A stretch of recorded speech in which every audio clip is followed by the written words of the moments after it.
Hello students, আজকে তোমাদেরকে parts of স্পিচের আরেকটা অংশ যেটা প্রোনাউন বা সর্বনাম পদ সেই সম্পর্কে আলোচনা করব। তার ডেফিনেশন কী আছে, এক্সাম্পল কী আছে, কটা ভাগে বিভক্ত, সেগুলোর কাজ কী, প্রত্যেকটা জিনিস আমি একটার পর একটা তোমাদেরকে বুঝিয়ে দেবো। তো আসো স্টুডেন্টস, আজকে সেই সমস্তগুলোকে আলোচনা করা যাক।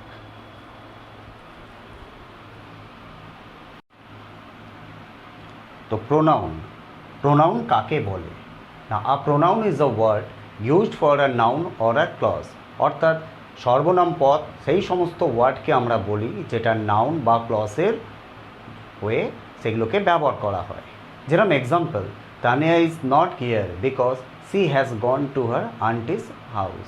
তাহলে এখানে তানিয়া এটা হচ্ছে নাউন, সে আজকে এখানে নেই কারণ সে কোথায় গেছে না, she has gone to her aunt's house. অর্থাৎ এখানে নামের পরিবর্তে সি আর হার এই কথাটা বসানো হয়েছে, এটাকে বলা হচ্ছে প্রোনাউন। এবার আসা যাক প্রোনাউনকে কটি ভাগে ভাগ করা যায় না। Pronounce may be divided into the following 8 classes. Number 1 personal, number 2 demonstrative, number 3 relative, number 4 interrogative, number 5 distributive, number 6 reflexive and emphatic, number 7 indefinite and number 8 reciprocal। তো ফার্স্ট যেটা আসছে সেটা হচ্ছে পার্সোনাল। অর্থাৎ পার্সোনালের মধ্যে ব্যক্তিগতভাবে, অর্থাৎ নিজের সম্পর্কে কোনো কিছু বলতে গেলে বা নিজে করতে গেলে সেই যে ওয়ার্ডগুলোকে ইউজ করা হয়, যেরকম I, thou, you, he, she, it, your, hers, এগুলো হচ্ছে পার্সোনাল প্রোনাউনের। 2 নম্বর যেটা ডেমনস্ট্রেটিভ, তার মধ্যে দিস, দ্যাট, সাচ, সো এগুলোকে ব্যবহার করা হয়। 3 নম্বর আসছে রিলেটিভ। রিলেটিভের মধ্যে পড়ছে who, which, that, what, as, whoever, what ever, which ever, etcetera. ইন্টারোগেটিভের মধ্যে যে ওয়ার্ডগুলোকে ব্যবহার করা হয় সেগুলো হলো হু, উইচ, হোয়াট।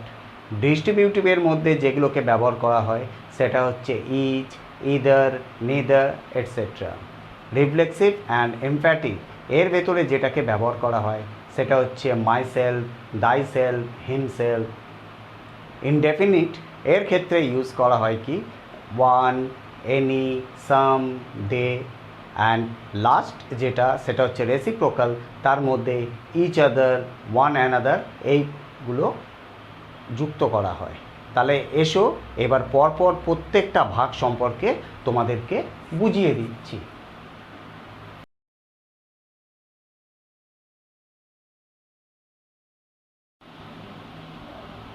এবারে পার্সোনাল প্রোনাউনে যে ডেফিনেশন সেটা হচ্ছে যে পার্সোনাল প্রোনাউন কোনগুলোকে বলা হয় আর জিনিসটা কী না। Personal pronouns are so called because they stand for persons, অর্থাৎ কোনো ব্যক্তির ওপরে বিশেষ করে বোঝানো হয়। তা এইখানে আমি যে চার্টটা করে দিয়েছি সেটা হচ্ছে তাকে 5টা ভাগে ভাগ করে দেখিয়েছি। প্রথমে আসছে পার্সন, 2 নম্বরে আসছে নাম্বার, 3 নম্বরে সাবজেক্ট, 4 নম্বর পসেসিভ, আর 5 নম্বরে হচ্ছে অবজেক্ট। তো first person, second person, third person, এখানে পার্সন হিসাবে ডিভাইড করে আমি দেখিয়ে দিয়েছি কি যে সিঙ্গুলার, প্লুরাল যে নাম্বার যেগুলো আছে পার্সনের ক্ষেত্রে সেগুলোতে সাবজেক্ট, পসেসিভ এবং অবজেক্ট কী কী বসে। তা ফার্স্টে যেটা আসছে ফার্স্ট পার্সন, সেটা সিঙ্গুলারে আই, প্লুরালে উই। পসেসিভের ক্ষেত্রে এখানে ইউজ হয় মাই, মাইন। অবজেক্টের ক্ষেত্রে ইউজ হয় মি। সেকেন্ড যেটা প্লুরালের ক্ষেত্রে ইউজ হয় সাবজেক্টে উই, অর্থাৎ অনেকগুলো বোঝায়, মোর দ্যান ওয়ান। সেখানে পসেসিভ হচ্ছে আওয়ার, আওয়ার্স। আর অবজেক্টের ক্ষেত্রে আস ইউজ হয়। সেকেন্ড পার্সনের ক্ষেত্রে সিঙ্গুলার হচ্ছে দাও, তার পসেসিভ হচ্ছে দাই, দাইন। অবজেক্ট হচ্ছে দি। এই দাও, দাই, দাইন এই কথাগুলো এগুলো হচ্ছে পোয়েমেটিক ওয়ার্ডস, অর্থাৎ পোয়েমে এগুলো বেশিরভাগই ইউজ করা হয়। প্লুরালের ক্ষেত্রে ইয়ে, ইউ। পসেসিভের ক্ষেত্রে ইয়োর, ইয়োর্স। আর অবজেক্টের ক্ষেত্রে ইউ ইউজ হয়। থার্ড পার্সনের সিঙ্গুলারের ম্যাসকুলাইনের ক্ষেত্রে হি, ফেমিনাইনের ক্ষেত্রে সি, নিউটারের ক্ষেত্রে ইট, আর প্লুরালের ক্ষেত্রে দে ইউজ হয়। আর এইগুলোর পসেসিভ এবং অবজেক্টিভ যেগুলো আছে সেরকম সিঙ্গুলারের ক্ষেত্রে হয় হিজ, অবজেক্টের ক্ষেত্রে হিম। ফেমিনাইনের ক্ষেত্রে হয় হার, হার্স, আর অবজেক্টের ক্ষেত্রে হয় হার। নিউটারের ক্ষেত্রে হয় ইটস, অবজেক্টের ক্ষেত্রে হয় ইট। আর প্লুরালের ক্ষেত্রে যেটা, সেটা হচ্ছে দেয়ার, দেয়ার্স, আর অবজেক্টে হয় দেম। অর্থাৎ যখনই আমরা কোনো কিছু সেন্টেন্স তৈরি করব, সাবজেক্টের ক্ষেত্রে এগুলোকে আমরা ব্যবহার করতে পারি, কিন্তু যখন আমরা অবজেক্ট হিসাবে ব্যবহার করব, তখন আমাদের অবজেক্টের যে ওয়ার্ডগুলো আমি তোমাদেরকে বোঝালাম সে সম্পর্কে বলতে হবে। 2 নম্বর আসছে কি, ডেমনস্ট্রেটিভ। তা ডেমনস্ট্রেটিভ প্রোনাউন কাকে বলে? না ডেমনস্ট্রেটিভ প্রোনাউন হচ্ছে কি, the words this, that, this, those, such, so, one, when, used alone, যখন এগুলো একা বসে ওয়ার্ডগুলো, তখন তাকে বলা হয় কি না আর কল্ড ডেমনস্ট্রেটিভ প্রোনাউন। যেরকম example, this is my home or that is my home, অর্থাৎ দিস আর দ্যাট এই কথাটা বোঝানো হয়। What I mean is this, যা আমি বলতে চাই সেটা হচ্ছে এটা, অর্থাৎ this. Such was not my object, ওটা আমার বিষয় বা অবজেক্ট ছিল না, তাহলে এখানে আন্ডারলাইন পড়েছে সাচের ক্ষেত্রে। তাহলে নিচে যেটা রয়েছে সেটা হচ্ছে দিস অর প্লুরালের ক্ষেত্রে this refers to something that is near to the speaker in position, time or thought, অর্থাৎ দিস বা দিস এই কথাটা যখন কোনো জিনিস স্পিকারের কাছাকাছি থাকে সেক্ষেত্রে ব্যবহার করা হয়। That or those ডিনোটিং something being more distance, একটু দূরে থাকে, সেক্ষেত্রে দ্যাট অর দোজ কথাটাকে ব্যবহার করা হয়। যেরকম এক্সাম্পলের মধ্যে রয়েছে this house is ours not that, অর্থাৎ এই বাড়িটা আমাদের, নট দ্যাট ওটা নয়, অর্থাৎ দিসটা বলতে গেলে কাছে বোঝাচ্ছে, আর দ্যাটটা বোঝাতে গেলে যেটা মোর ডিস্টেন্ট সেই হিসাবে বোঝাচ্ছে। তো পরবর্তী যে জিনিসটা তাতে এবারে আমরা আসছি।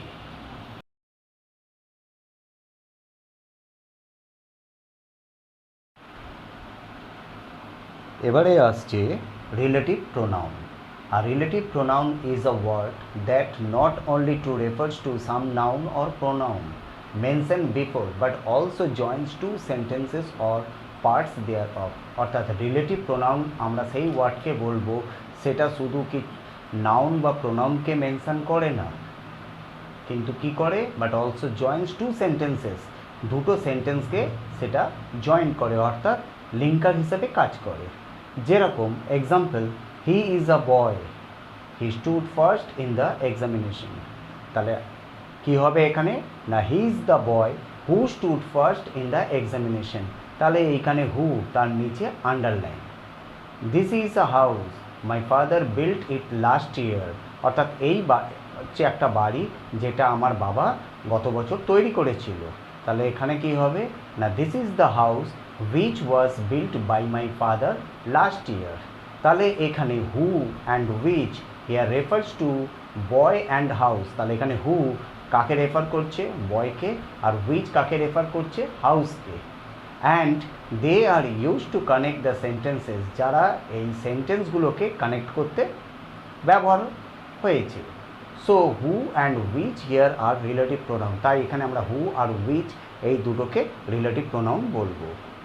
এরপরে আরও একটা জিনিস যেটা সেটা হচ্ছে কি না the word to which the relative pronoun refers is called the antecedent, অর্থাৎ যে ওয়ার্ডটা রিলেটিভ প্রোনাউনেকে রেফার করে তাকে আমরা অ্যান্টিসিডেন্ট বলি। যেরকম the book which you gave me is lost, তাহলে এইখানে ফার্স্ট সেন্টেন্সে বলছে যে বইটা তুমি আমাকে দিয়েছিলে সেটা হারিয়ে গিয়েছে, তাহলে এইখানে ফার্স্ট সেন্টেন্সের মধ্যে কী আছে, book is the antecedent of which, যে বুকটা কার অ্যান্টিসিডেন্ট না হুইচের ক্ষেত্রে জিনিসটাকে ইউজ হয়েছে। আর second sentence, I want the boy who came to see me, আমি সেই ছেলেটাকে চাই যে আমাকে দেখতে এসেছিল, তাহলে সেকেন্ড সেন্টেন্সে boy is the antecedent of হু, তাহলে বয় এখানে অ্যান্টিসিডেন্ট কার কাজ করছে, হুয়ের কাজ করছে। তাহলে এই হলো রিলেটিভ প্রোনাউনের ডেফিনেশন এবং এক্সাম্পল।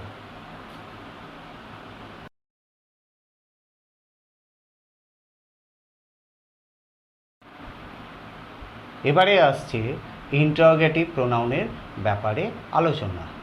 না who, which, what, whose and whom ask questions, অর্থাৎ এই সমস্ত শব্দ দিয়ে আমরা যখন কোনো প্রশ্ন করি তখন ব্যবহার করি। যেরকম এক্সাম্পল, হু আর ইউ, তুমি কে? হোয়াট ডু ইউ ওয়ান্ট, তুমি কি চাও? হুম ডু ইউ ওয়ান্ট, কাকে তুমি চাও? হুইচ ইজ দ্য হাউস, কোন বাড়িটা? তাহলে এখানে হু, হোয়াট, হুম, হুইচ এগুলো হচ্ছে ইন্টারোগেটিভ প্রোনাউন। এছাড়া আরও কি না, interrogative pronoun are also use to ask indirect questions, অর্থাৎ কোনো ইনডাইরেক্ট কোয়েশ্চেন্স জিজ্ঞেস করতে গেলে আমরা ইন্টারোগেটিভ প্রোনাউনগুলোকে ব্যবহার করি। যেরকম tell me what you want, তুমি আমাকে বলো তুমি কি চাও। আই আস্কড হু হি ওয়াজ, আমি প্রশ্ন করলাম সে কে ছিল। তাহলে এটাকে হচ্ছে কি না, ইনডাইরেক্ট প্রশ্ন করতে গেলে ইন্টারোগেটিভ প্রোনাউনকে ব্যবহার করতে হয়। এবার আসছে ডিফারেন্স ইন ইউজ, যার মধ্যে নাম্বার ওয়ান আসছে কি who is apply to percent and is indefinite. এখানে হু আমরা ব্যবহার করি সেটাকে ইনডেফিনিট হিসাবে, যেরকম হু গোজ দেয়ার, কে সেখানে যায়। That is the person is not known, অর্থাৎ কে যাচ্ছে সেটা আমরা জানি না।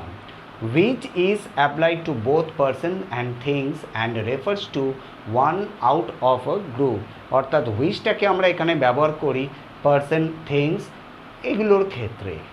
যেরকম which of these do you want, এগুলোর মধ্যে তুমি কোনটা চাও, তাহলে which। নাম্বারে সিতে আসছে what is applied to things and a person's profession, হোয়াটটাকে ব্যবহার করা হয় কোনো জিনিস বা কোনো ব্যক্তির তার পেশা বা প্রফেশনটা কী সেই সম্পর্কে জানবার জন্য। যেরকম হোয়াট ডু ইউ ওয়ান্ট, তুমি কি চাও। আবার কোনো সেন্টেন্সের ক্ষেত্রে হয় হোয়াট ইজ হি, যদি এরকম প্রশ্ন করা হয় যে তিনি কে, না হি ইজ অ্যান ইঞ্জিনিয়ার, তিনি হচ্ছেন একজন ইঞ্জিনিয়ার। এবার কিছু জিনিস আমরা ইন্টারোগেটিভ প্রোনাউনের ক্ষেত্রে জানবো, সেটা হচ্ছে who is he enquires about the name or parentage of the person, অর্থাৎ সে কে এই ব্যাপারটায় যদি আমরা জানতে চাই তাহলে কোনো কিছু প্রশ্ন করা বোঝাচ্ছে কোনো নামের ক্ষেত্রে বা কোনো পার্সনের প্যারেন্টেজ, অর্থাৎ সে কে তার ক্ষেত্রে। যেরকম হি ইজ মিস্টার তাপস রয়, সে হচ্ছে বা তিনি হচ্ছেন মিস্টার তাপস রয়। এবার বলছে 2 নম্বর হোয়াট ইজ হি, তিনি কে বা কী করেন। Enquires about the profession or social status, অর্থাৎ তার পেশাটা কী আছে বা সোশ্যাল স্টেটাস বা কী। না হি ইজ আ টিচার, তিনি হচ্ছেন একজন শিক্ষক। নাম্বার 3তে যেটা সেটা আসছে হুইচ ইজ হি, না one seem to be pointed out from a definite group, কোনো ডেফিনিট গ্রুপ থেকে পয়েন্টেড করছে, জানতে চাইছে। না he is the man on the extreme right, তার আনসারটা হচ্ছে এটা। আবার ইন্টারোগেটিভ প্রোনাউনের ক্ষেত্রে কি হয় না the interrogative what is often used in exclamation in the sense of how great, অর্থাৎ কোনো বিস্ময় বোধক জিনিস জানবার জন্য ব্যবহার করা হয়। যেরকম what a clever boy are you, অর্থাৎ তুমি কত চালাক, অর্থাৎ যখন অবাক হয়ে জিজ্ঞেস করছে তখন আমরা এই এক্সক্লামেশন সাইনটাকে ব্যবহার করি। আশা করি এই ইন্টারোগেটিভ প্রোনাউনটাও তোমরা বুঝতে পেরেছো।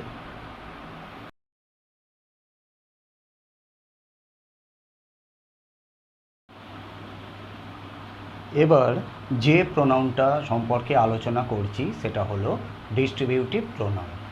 না each, either and neither are called distributive pronouns because they separate one person or thing from a group, অর্থাৎ এখানে কি না ইচ, ইদার অর নিদার কোনো একজন লোক বা বস্তুকে অন্য সকল লোক বা বস্তু থেকে আলাদাভাবে বুঝিয়ে দেয়।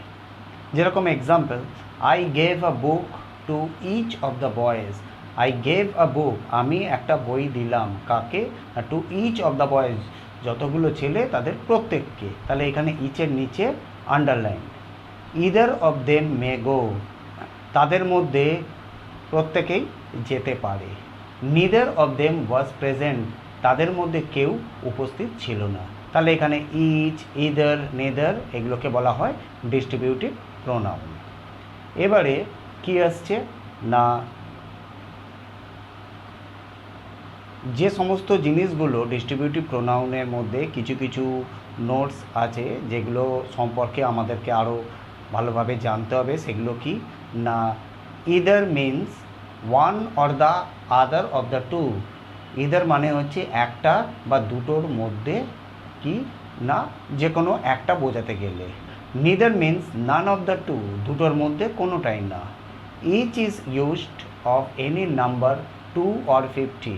ইচটাকে বোঝানো হয় যে কোনো নাম্বারে, সে 2ও হতে পারে, 50 হতে পারে। যেরকম example, each of the 2 or 10 boys was fined, মানে দুজনের মধ্যে প্রত্যেকে বা 10 জনের মধ্যে প্রত্যেককে কী করা হলো, ওয়াজ ফাইন করে দেওয়া হলো। 4 নম্বরে যেটা, সেটা হচ্ছে কি distributive pronouns take singular pronouns and verb. Distributive প্রোনাউনটার মধ্যে সিঙ্গুলার প্রোনাউন আর ভার্বটাকে নেওয়া হয়। যেরকম neither of them is ill, তাদের মধ্যে কেউই অসুস্থ নয়। Each of the girls has done her work, মেয়েদের মধ্যে প্রত্যেকেই তাদের কাজটা করেছে। তাহলে এখানে নিদার আর ইচ, এই যে দুটো জিনিস, এগুলোকে ডিস্ট্রিবিউটিভ প্রোনাউন বলা হয়।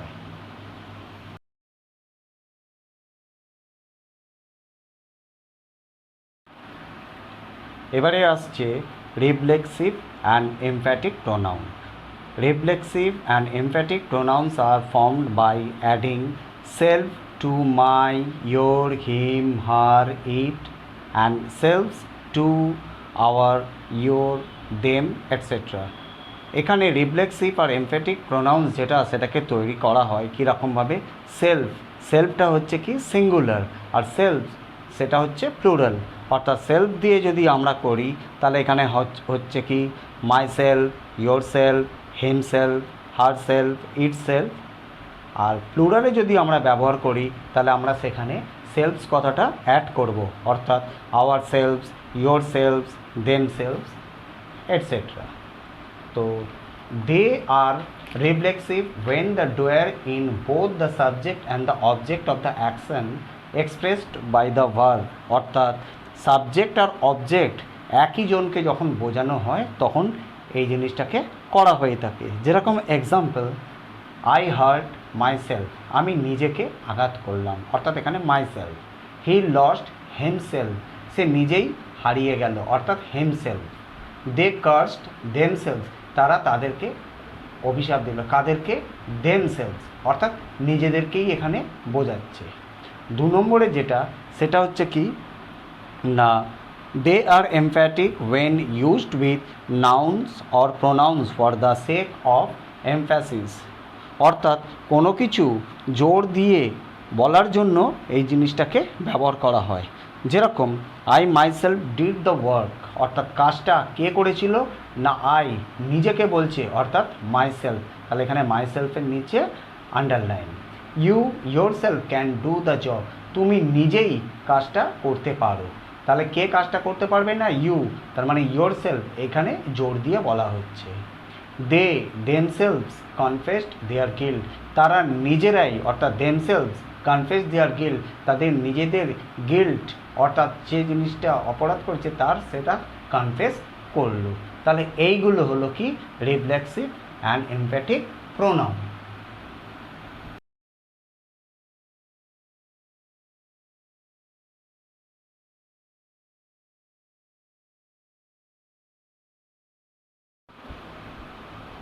পরবর্তী যে প্রোনাউন তা হলো indefinite pronoun. Indefinite pronouns do not point out any particular person or thing like the demonstrative, but refer to person in a general manner। অর্থাৎ এখানে বোঝাচ্ছে যে কোনো বিশেষ ব্যক্তি বা বস্তুকে না বুঝিয়ে সাধারণভাবে যদি কোনো ব্যক্তি বা বস্তুকে বোঝানো হয় তাকে ইনডেফিনিট প্রোনাউন বলা হয়। যেরকম দে আর, এনি, ওয়ান, সাম, আদার, অ্যানাদার, মেনি, অল, দে, নান, ফিউ, এগুলো হচ্ছে ইনডেফিনিট প্রোনাউনের এক্সাম্পল। তাহলে এক্সাম্পলের মধ্যে যদি আমরা কোনো সেন্টেন্স করি তাহলে one should take care of one's health, তাহলে এখানে কার নিচে আন্ডারলাইন, না one. Some of the boys were present there, যত ছেলে ছিল তার মধ্যে কিছু সেখানে উপস্থিত ছিল, তাহলে কার নিচে আন্ডারলাইন, না some. I know a few of them, তাদের মধ্যে আমি কিছু বা কয়েকজনকে জানি। তাহলে এখানে ফিউ অর্থাৎ এটাকে বলা হচ্ছে indefinite pronoun.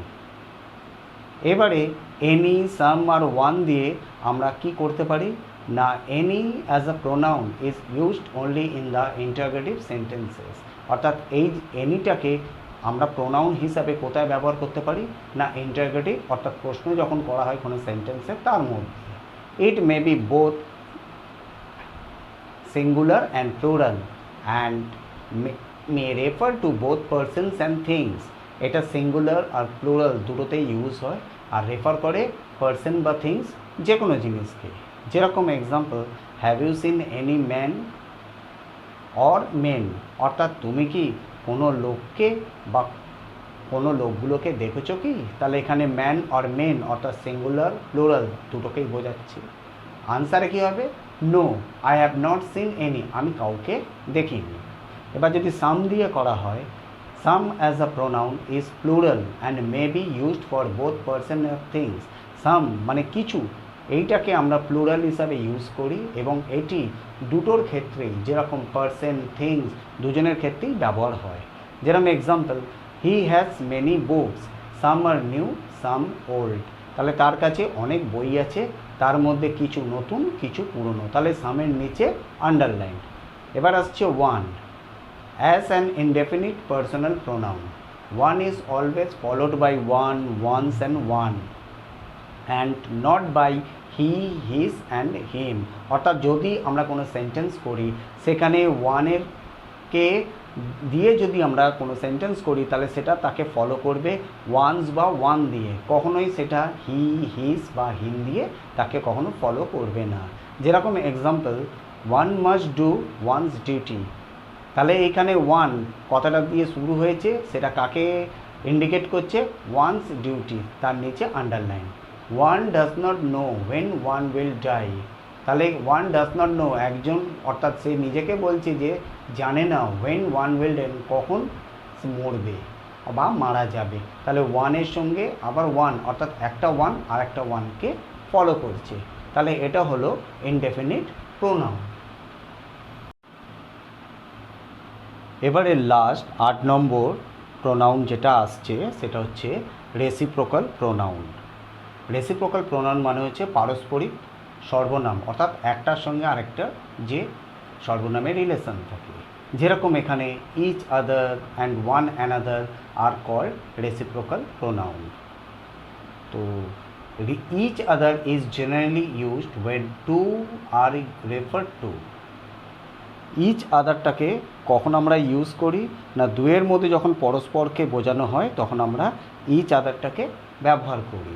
And one another এটাকে কখন ব্যবহার করি না, when more than two are refer to, যখন দুয়ের বেশি মধ্যে পরস্পরকে বোঝানো হয় তখন ওয়ান অ্যানাদার এই শব্দটা ব্যবহার করা হয়। যেরকম example, Dutta and Roy struck each other. তাহলে দত্ত অ্যান্ড রয় মানে দত্ত আর রয় পরস্পরকে কী করলো, স্ট্রাক করলো। দ্য বয়েজ ফট উইথ ওয়ান অ্যানাদার, বয়েজ ফট ছেলেরা লড়াই করেছিল কাদের সঙ্গে, উইথ ওয়ান অ্যানাদার অর্থাৎ একে অপরের সাথে। তাহলে এই গেল রেসিপ্রোকাল প্রোনাউনের ডেফিনেশন, এক্সাম্পল এবং কীরমভাবে ব্যবহার করতে হয়। তাহলে প্রোনাউনের যে 8টি শ্রেণীবিভাগ এই সম্পর্কে আজকে পুরোপুরিভাবে বোঝানো হলো। আশা করি স্টুডেন্টস তোমরা সবাই এগুলোকে ভালোভাবে বুঝতে পেরেছো।